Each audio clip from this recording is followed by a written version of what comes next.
Boa noite a todos. É com muita alegria que nós vamos iniciando o nosso encontro com o Evangelho. Convidamos a todos para entrarmos em oração, buscando a sintonia com os nossos benfeitores amigos, com Jesus, com Deus, o nosso Pai. E te pedimos, Pai querido, nos envolva em vibrações de fortalecimento, de esperança, de alegria, de fé.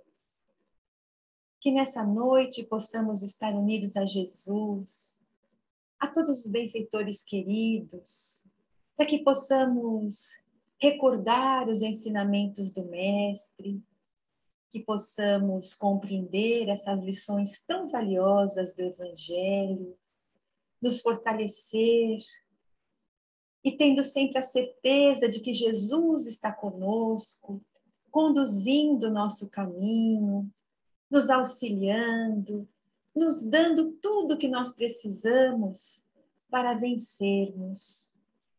E esse momento de hoje é de alegria, de gratidão, e vamos assim deixando que esse sentimento envolva a cada um de nós, estabeleça essa ligação com toda a espiritualidade amiga que acompanha este trabalho do encontro com o Evangelho. Com toda a certeza, esses benfeitores estão no lar de cada um de nós, envolvendo os nossos lares nessas vibrações de equilíbrio, de fortalecimento, nos envolvendo em saúde, em harmonia, e durante todo esse período onde a nossa atenção estará voltada a este ensinamento do Mestre, nós vamos oferecendo essas condições para que esses amigos nos envolvam nessas vibrações amorosas. E assim, unidos, como se estivéssemos todos reunidos lá no self, nós vamos, em pensamento, dizendo: Pai nosso que estás no céu, santificado seja o vosso nome, venha a nós o vosso reino, seja feita a vossa vontade, assim na terra como no céu. O pão nosso de cada dia nos dai hoje. Perdoai as nossas dívidas, assim como perdoamos os nossos devedores. E não nos deixeis cair em tentação, mas livrai-nos de todo o mal, que assim seja. E pedimos, Jesus, que as nossas vibrações de carinho acolham o Mário, o envolvendo em fortalecimento, em sustentação, para que ele possa ter a serenidade necessária para transmitir o seu estudo, o seu trabalho programado para hoje. Que assim seja.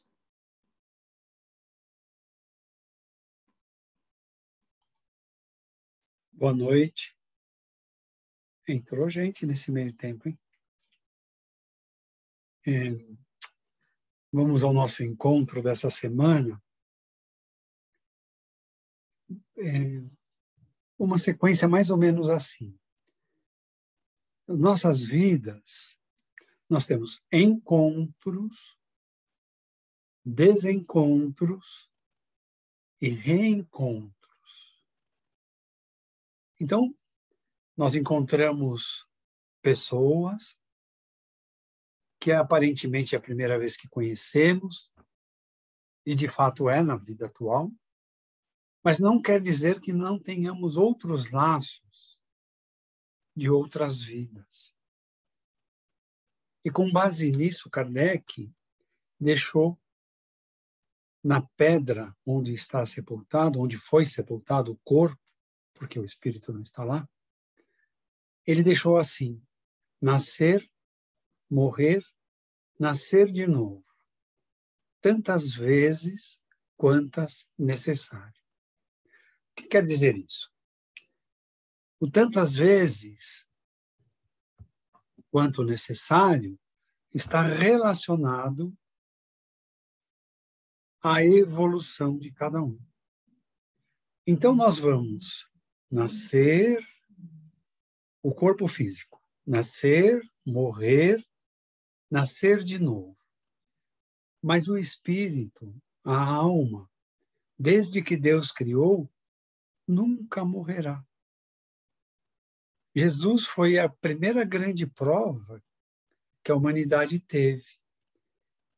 E ele dizia que derrube este templo, o corpo que abrigava o espírito dele, e 3 dias depois eu reerguerei este templo. E foi o que aconteceu. Jesus ressurge 3 dias após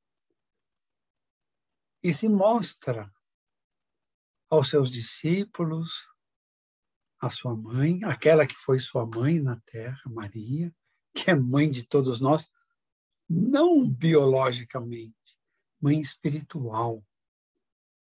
É muito mais do que no corpo biológico.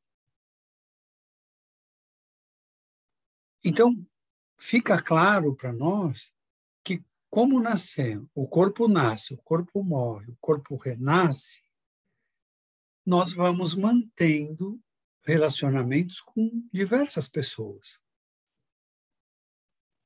Ora com os pais, os avós, os tios, os primos, ora o contrário, porque todos nós precisamos viver na carne tantas vezes quanto necessário, até nos tornarmos espíritos de luz. Vou tentar explicar com um caso verídico. No final dos anos 20, começo dos anos 30 do século passado, não tenho a data exata, entre outras crianças, nasceu um menino na Polônia. Menino que, quando chegou na pré-adolescência, viu o seu país ser invadido por alemães. Era a Segunda Guerra. Era um menino de uma família judia, criado nos conceitos do judaísmo, e os pais, para protegê-lo, deixaram o menino com alguém que se responsabilizou. Eu não sei, não está claro isso, mas pode ter sido Schindler, que salvou muitas crianças. Tem um filme, né? A Lista de Schindler, que conta a crueldade daquilo que os poloneses enfrentaram, os judeus poloneses enfrentaram durante o Holocausto, que foi a Segunda Guerra. Seja como for, esse menino, esse pré-adolescente, conseguiu, ou escondido ou protegido, passar as semanas, os meses, os anos. E a guerra acabou. Aí ele já era um moço. Era quase o final da adolescência, ou o final da adolescência, a juventude já. As datas não são precisas. E ele conseguiu, por amigos que fez, partir para os Estados Unidos. E lá foi o jovem em busca do sonho de recuperar a vida, de ter controle sobre sua vida. Ele que não sabia onde estava o pai, a mãe, não há registro se tinha irmãos. Então ele aprendeu a chorar consigo mesmo, a rir consigo mesmo e a conviver com os outros amigos que fez, todos judeus. Chegando aos Estados Unidos, tratou logo de arrumar um trabalho, uma ocupação. E foi desenvolvendo o seu trabalho. Os anos foram passando e ele foi prosperando no trabalho. e conheceu uma moça, também judia, também da Polônia, que também morava na mesma região, nos Estados Unidos. Namoraram, casaram. E já pelo início dos anos 60, final dos anos 50, tiveram um filho, Joy, o nome do menino. Então, acho que Rachel, o nome dele, o sobrenome do pai, vem de uma formação terrível que foi a influência da guerra, o distanciamento dos familiares mais diretos, pai e mãe. Como isso mexe com o psiquismo de uma pessoa que não convive com o pai, com a mãe, ou, no caso dele, com os dois. A sua mulher também. E o seu filho, Joy, já nasceu num ambiente onde uma quebra de valores da sociedade começava a ser quebrada. Vinha já desde os anos 50, Bill Haley, na música, né? Bill Haley e seus cometas com um tipo de rock mais familiar, e depois foi vertendo por outros caminhos e influenciando a nova geração. A roupa jeans, o comportamento mais solto, vem o festival de Woodstock, dando mais liberdade, e os jovens se desprendendo de valores que os pais traziam dos anos 30, 40 ou anos anteriores. E Joy não foi diferente. Joy tinha uma namorada de nome Mary e ela agia como Joy.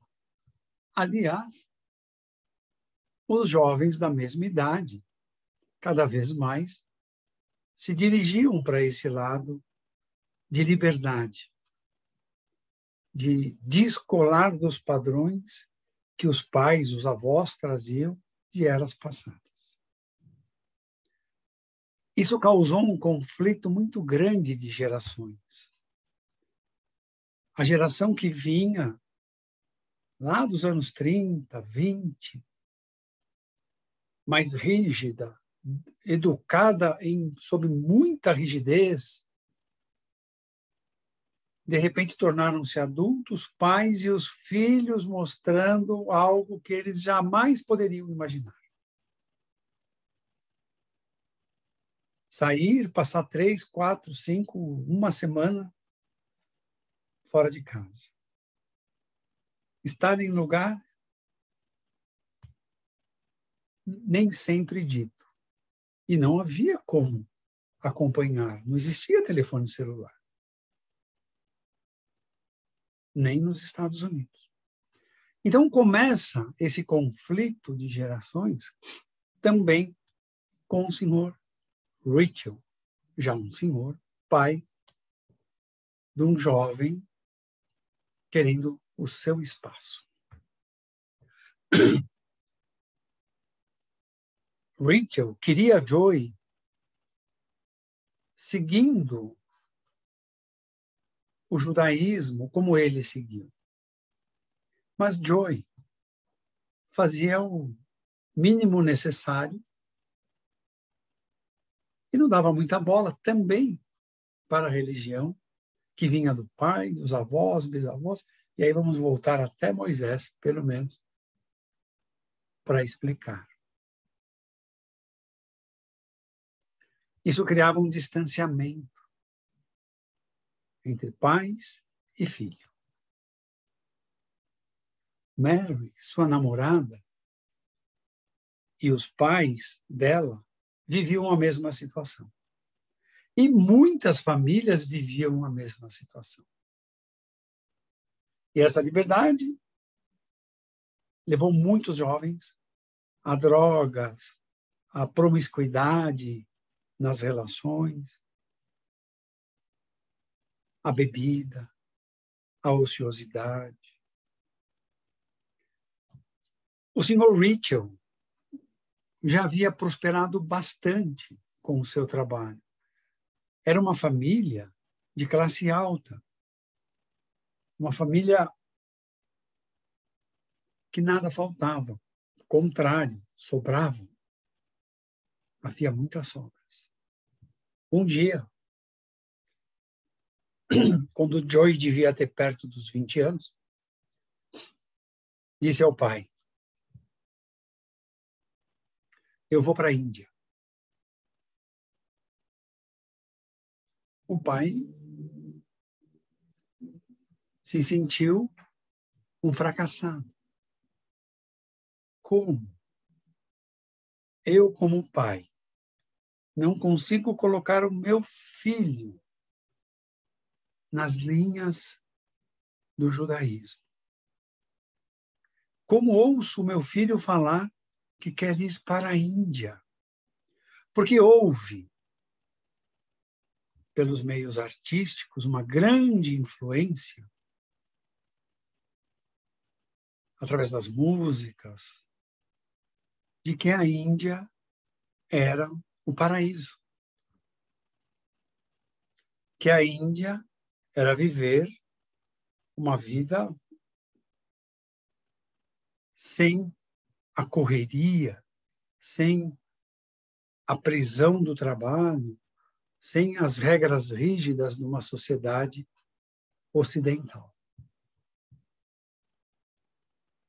Mary falou a mesma coisa para os pais.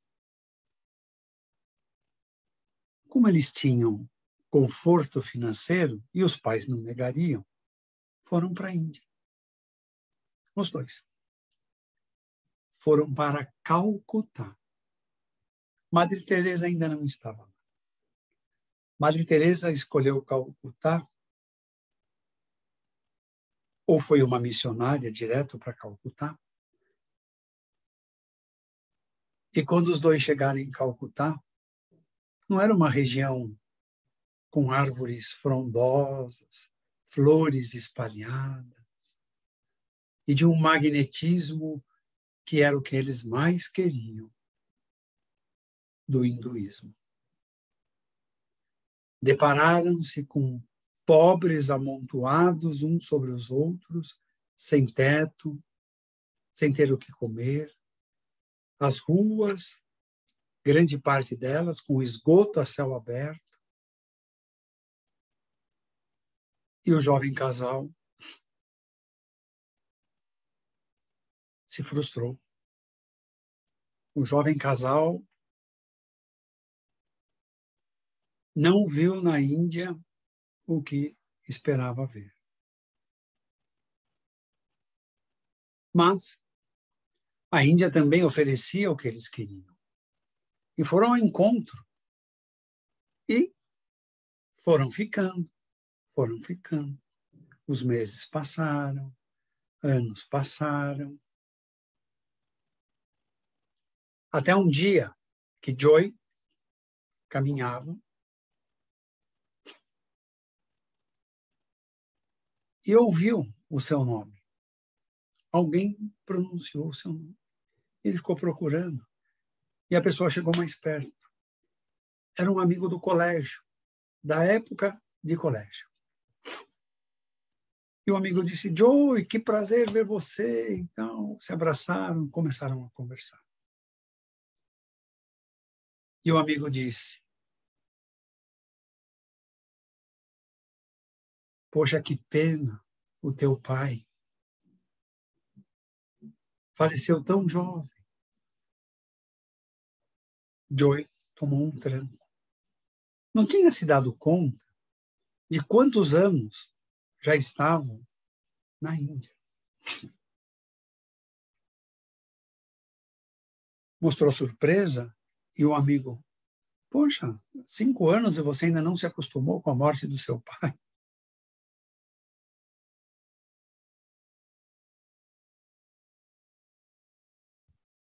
E Joy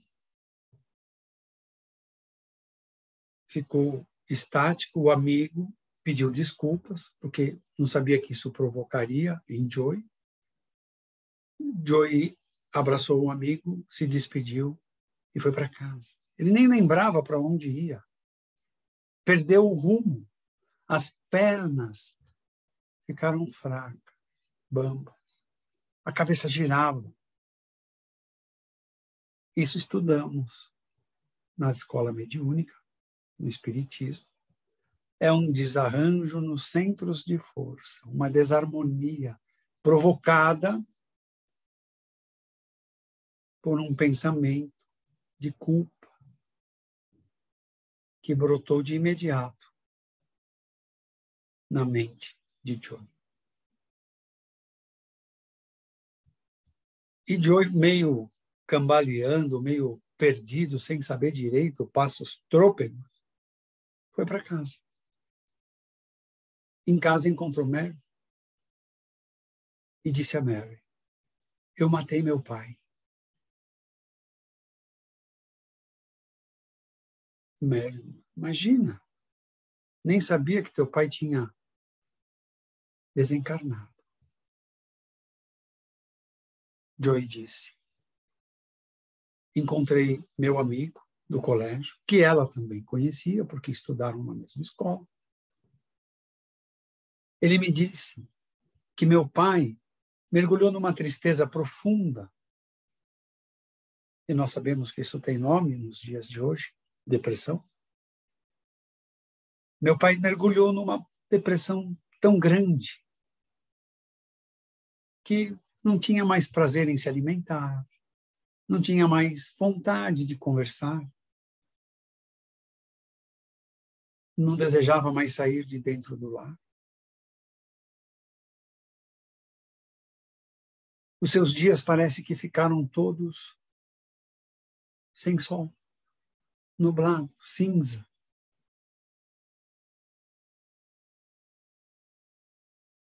E eu sou o culpado. Porque eu abandonei meu pai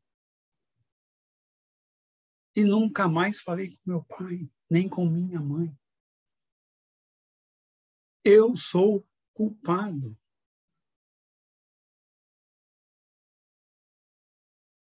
E Joy caiu a noite. Aquela noite, Joy não viu passar. Porque a sua cabeça fervia tanto em pensamentos de culpa que ele acabou não adormecendo. No outro dia, sem rumo, dentro de um vazio existencial que ele provocou para si mesmo, ele não sabia o que fazer, procurou um dos lugares mais sagrados para os judeus: o Muro das Lamentações. O Muro das Lamentações foi a única parte que sobrou da destruição de Jerusalém provocada pelos romanos quando da diáspora, que expulsaram todos os judeus de lá. E os judeus voltaram para lá em 1949, quando a ONU reconheceu o território de Israel, que causou confusão com os palestinos. Então, Joy caminhou para lá. Chegou lá, ele não sabia nem como funcionava. Encontrou um jovem judeu e perguntou: como eu faço para orar aqui? O jovem judeu disse: pelo seu sotaque você é judeu americano. E ele: sim, eu nasci nos Estados Unidos, mas sou judeu. E aí explicou: vem aqui, precisa pegar o quepá, ou tem dois nomes, né? Quepá, ou que é aquela boina que se coloca na cabeça. Esqueci o outro nome. Solidel. Solidel ou quepá. Aí você pega um livro da Torá ali para na frente do muro, faz as suas orações. Se você ainda carregar culpa, pegue um daqueles papeizinhos ali em branco, escreva aquilo que a sua consciência te cobra. E Joy acatou, conforme aquele outro jovem disse a ele. Ficou em frente ao Muro das Lamentações e lia. Era uma oração que vinha do fundo da alma, do arrependimento por ter provocado o desencontro e jamais ter se permitido o reencontro. Mas agora era tarde. Então Joy escrevia: querido pai, perdoe esse filho ingrato. Eu preciso do seu perdão. Um filho jamais deve abandonar o pai. Não importa a qualidade moral, intelectual, mental do seu pai, da sua mãe. É dever do filho retribuir ao pai, à mãe, as noites indormidas que passaram para cuidar de mim. E Joy foi escrevendo palavras tão sentidas. E lágrimas que rolavam desciam pelo rosto como brasa. Queimava, ardia. Porque elas vêm da alma. A lágrima é a mesma composição. Quando você a sente diferente, é porque ela vem da alma. É aquele velho ditado: lavar a alma. Essas são as lágrimas que lavam a alma. E Joy repetiu aquele trecho como uma oração que era a que ele precisava, porque o amigo disse: abra o acaso. Ali estará o que você precisa para a sua oração. Era um salmo. Era um salmo de agradecimento a Deus pela vida, pela família. É um salmo que se reconhece a nossa inferioridade perante Deus e que pede perdão a Deus pelas nossas faltas, as nossas falhas.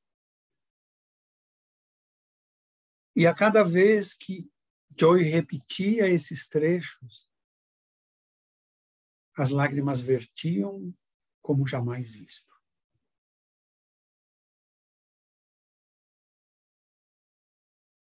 Em determinado momento, não se sabe quanto tempo, Joy conseguiu se recompor.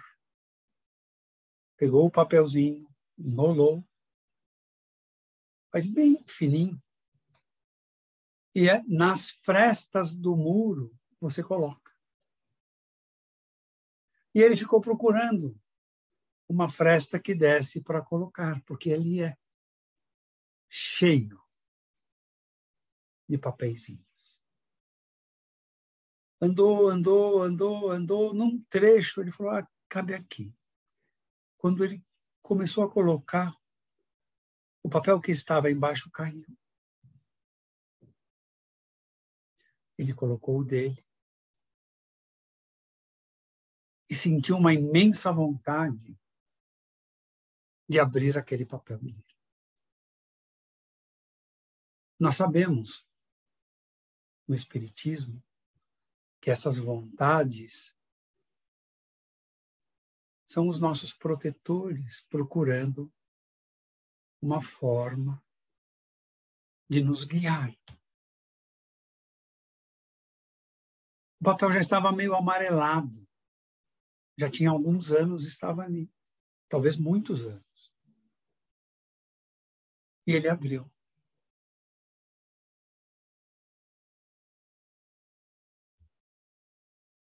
E o papel, a escrita começava assim: querido filho Joy.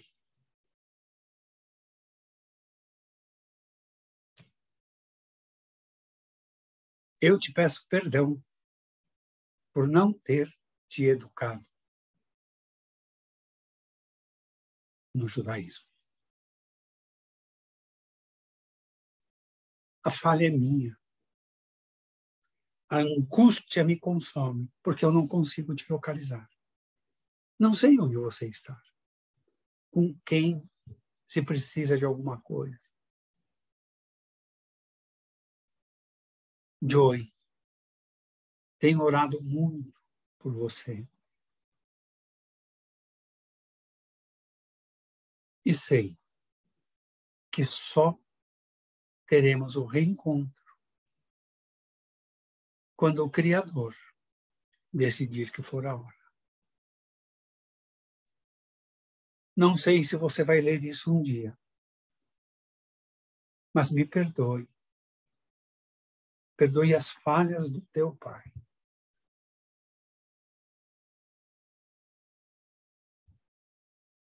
E Joy começou a chorar tudo de novo.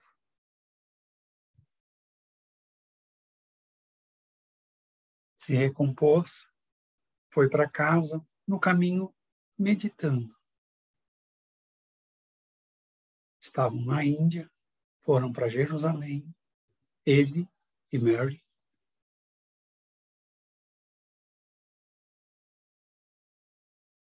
E quase saindo ali do Muro das Lamentações, ele viu escola de rabinos. Ele entrou. O que eu preciso fazer para me matricular na escola de rabinos? Nós fazemos um teste para ver o seu conhecimento sobre a Torá. Ele passou no teste. Chegou em casa, encontrou Mary e disse, no hotel, encontrou Mary e disse, Mary, eu vou ficar em Jerusalém. Eu vou entrar para a escola dos rabinos.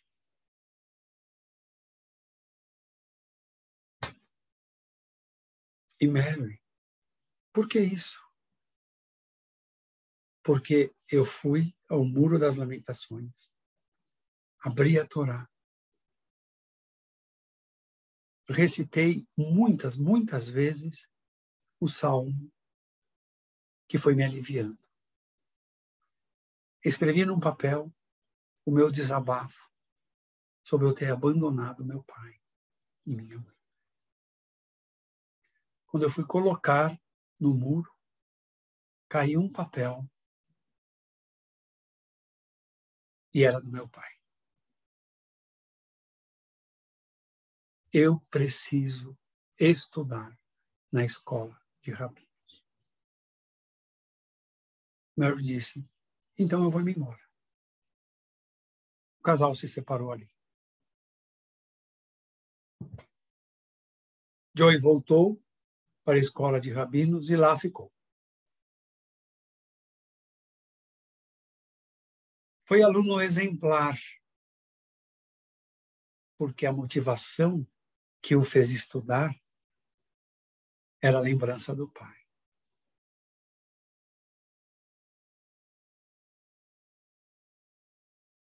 E no dia da formatura,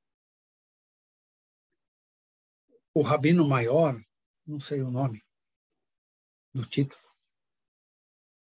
chamou Joy e falou, Joy, todos os rabinos precisam casar. Essa é a lei. Desde Abraão, precisamos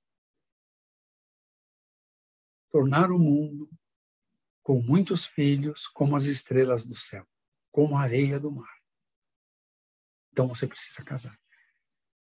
Mas o amor da minha vida me abandonou quando eu decidi pela escola de rabinos. Bom, se ela te abandonou, eu vou conversar com a minha esposa, o rabino número 1 lá, não sei como é o título. É ela que arruma os casamentos aqui de todo mundo. deve ser uma médium, devia ser uma médium. E esse rabino levou Joy para a casa dele e apresentou para a esposa. E a esposa falou, já tenho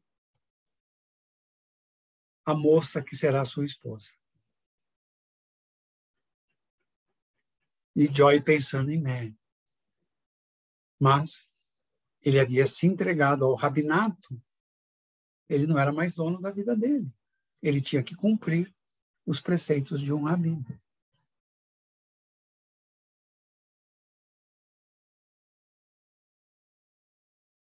E a esposa do rabino disse, eu vou fazer um chá aqui em casa com as moças que estudam em Jerusalém, na escola para moças. Isso vem desde a era de antes da era de Maria, que aparece no livro Maria de Nazaré, do João Nunes Maia com Miramês.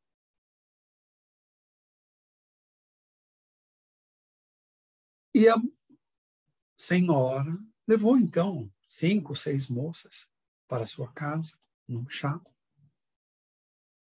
e disse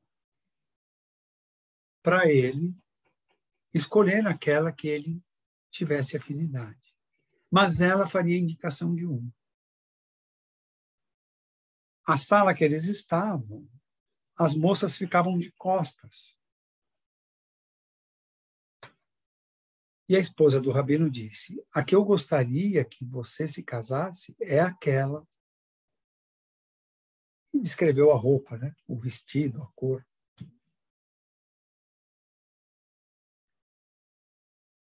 E Joy, muito solícito, aceitou a indicação. Depois de alguns minutos das moças confraternizando com chá, biscoitos, a esposa do rabino levou Joy para conhecer essa e depois as outras. Quando a moça virou, era Mary. Encontros, desencontros, reencontros. E ele disse, Mary, você é aqui. E a esposa do rabino, vocês se conhecem? Ele disse, Joy disse, é o meu amor, meu eterno amor. E Mary disse, quando você me abandonou, porque a mulher sempre disse que é o homem, né? São coisas de raciocínio.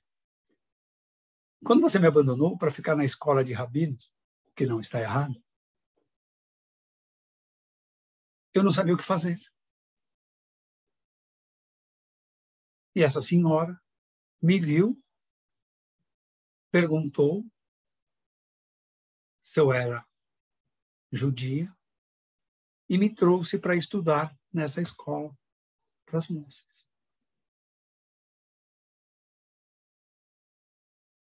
Então, nesse reencontro, nós vimos desencontro, reencontro, desencontro. Nessa história, que só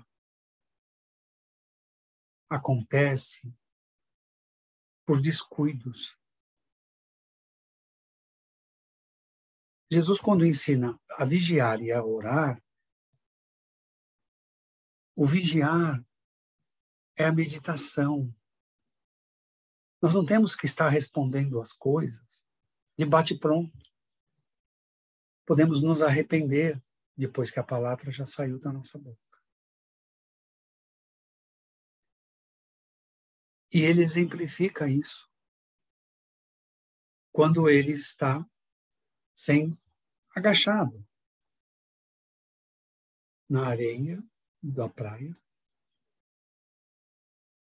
E um fariseu vem até ele e diz, aquela mulher é adúltera, iremos apedrejar. Jesus ficou um tempo refletindo o que ele deveria falar. Então ele nos ensina a refletir antes de falar. E Jesus vira para o fariseu e diz, aquele que não tiver pecado, jogue a primeira pedra. Todos foram embora. Então, talvez Joy, talvez o Sr. Richel talvez Mary, talvez todos, talvez as mães,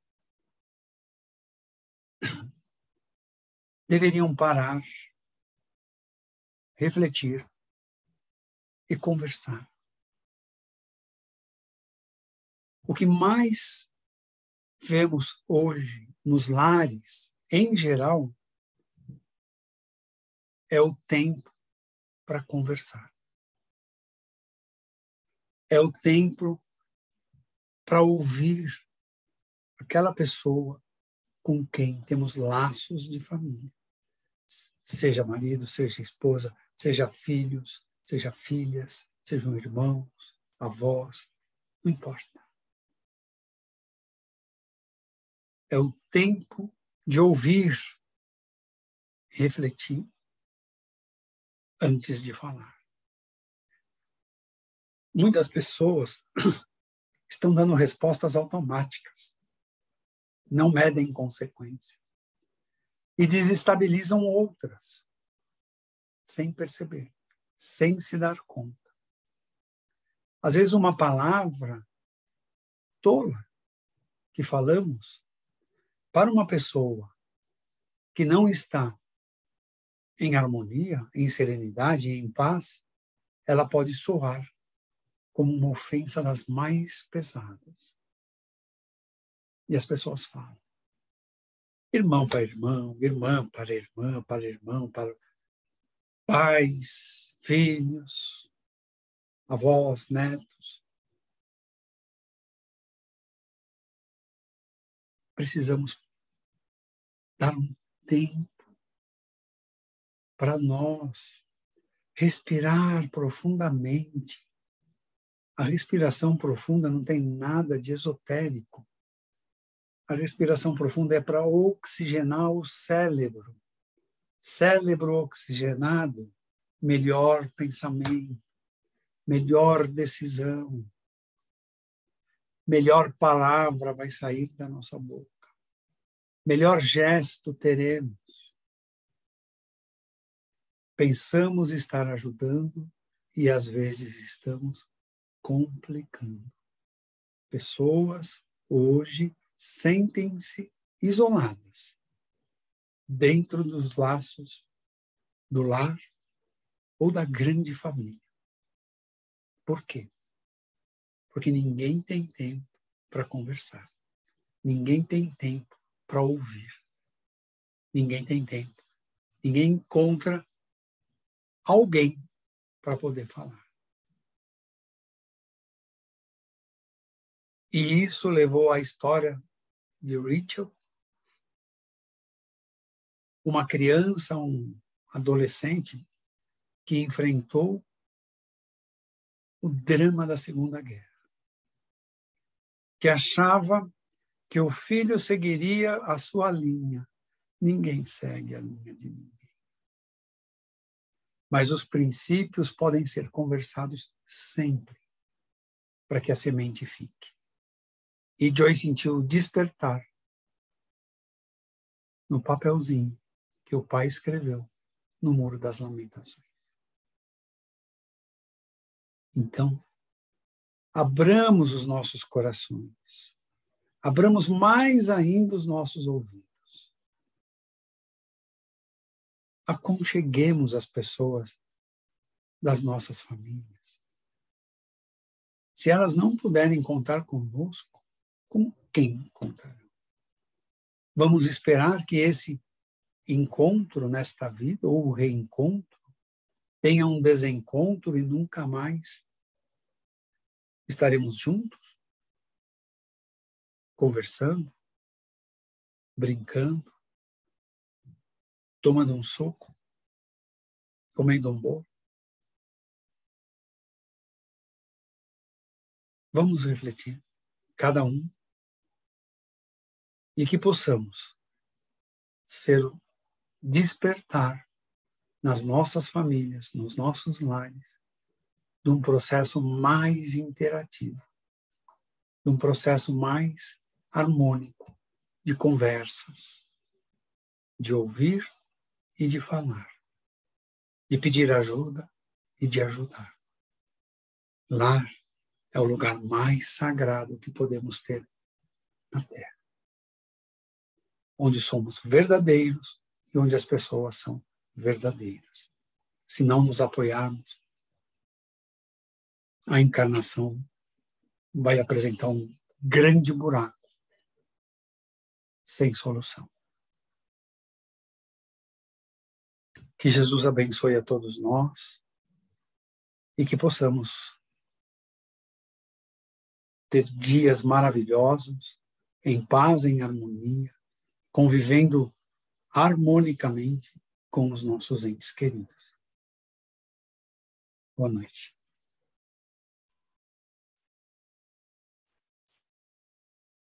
Assim, então, nós agradecemos essa oportunidade dessa reflexão de hoje, agradecendo a Deus pela nossa vida, agradecendo a Jesus pelo amor que Ele tem por cada um de nós, por tudo que Ele faz, para que nós possamos nos encontrar com Ele. E te pedimos, Jesus, que continue nos amparando, que possamos fazer o melhor em nosso lar, pela nossa família, com os olhos de ver e os ouvidos de ouvir, para que a lucidez possa sempre ser a nossa mentora. E nessa gratidão, Jesus, nós vamos unindo os nossos corações, te pedindo especialmente por aqueles lares que se encontram em desajuste, por aqueles lares onde ainda há indiferença, onde aqueles espíritos que reencarnam juntos para aprenderem a se amar, ainda não conseguiram quebrar as arestas, ainda não conseguiram se respeitar. Vamos vibrando para que o amor possa envolver todos esses corações, que as dificuldades possam ser vencidas, que a compreensão, que a tolerância, que o bom ânimo possa envolver a cada um deles. Jesus, nós te pedimos para que todos aqueles que passam por essas situações difíceis em seus lares possam ser amparados pela fé, pela perseverança e esperança, que possam, aliados, Jesus, à sua presença, saberem esperar, confiar, fazerem o melhor,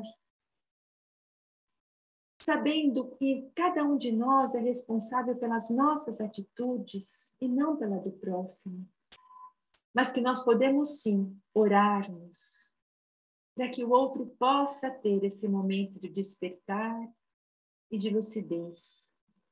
E como personagem de hoje, possa se reencontrar sem a necessidade, como ele, de passar por esse sofrimento tão grande. Que Jesus, então, derrame as suas bênçãos sobre todos os lares da terra, para que a instituição da família possa ser valorizada, respeitada e ser considerada essa bênção na vida de cada um de nós. Em nome de Deus, de Jesus, dos benfeitores amigos, possamos nos despedir em paz, na certeza do amparo divino que estamos recebendo e que com as nossas atitudes, pensamentos e oração permaneceremos absorvendo essas energias de paz. Até uma próxima oportunidade. Que assim seja. Graças a Deus.